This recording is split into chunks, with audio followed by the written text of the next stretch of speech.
So we have to start with turning on the power.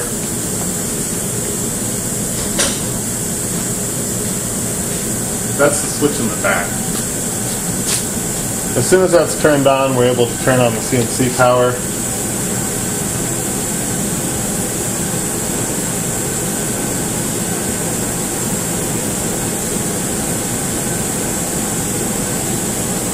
The Hyundai-Kia machine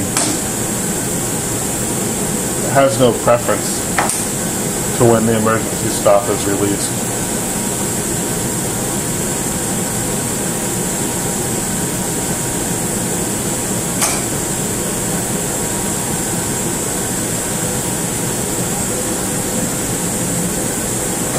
Once the CNC is fully started, we push the standby button, which starts the hydraulics.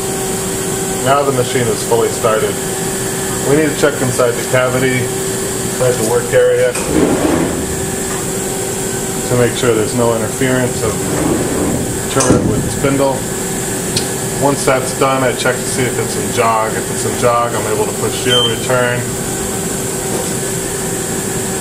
It'll move it, if it's at the home position, it'll move it off and return. If it's somewhere else, it'll just return it to the home position. You can tell your X and Z jog buttons that have the little home datum on them are lit up when we're at home. So now the machine is started. If we want to do a little warm-up cycle for it, get the spindle running, we'll go into MDI. Once we push MDI, we need to push program screen.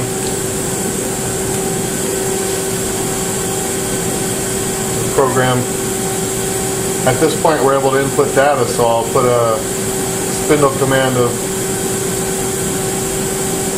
300.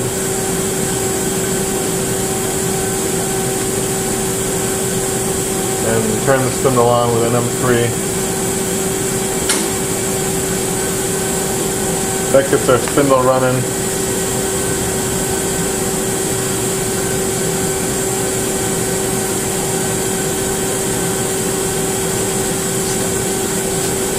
To stop the spindle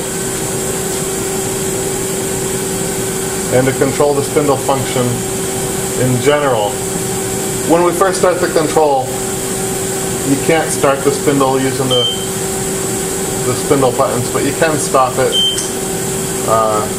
There needs to be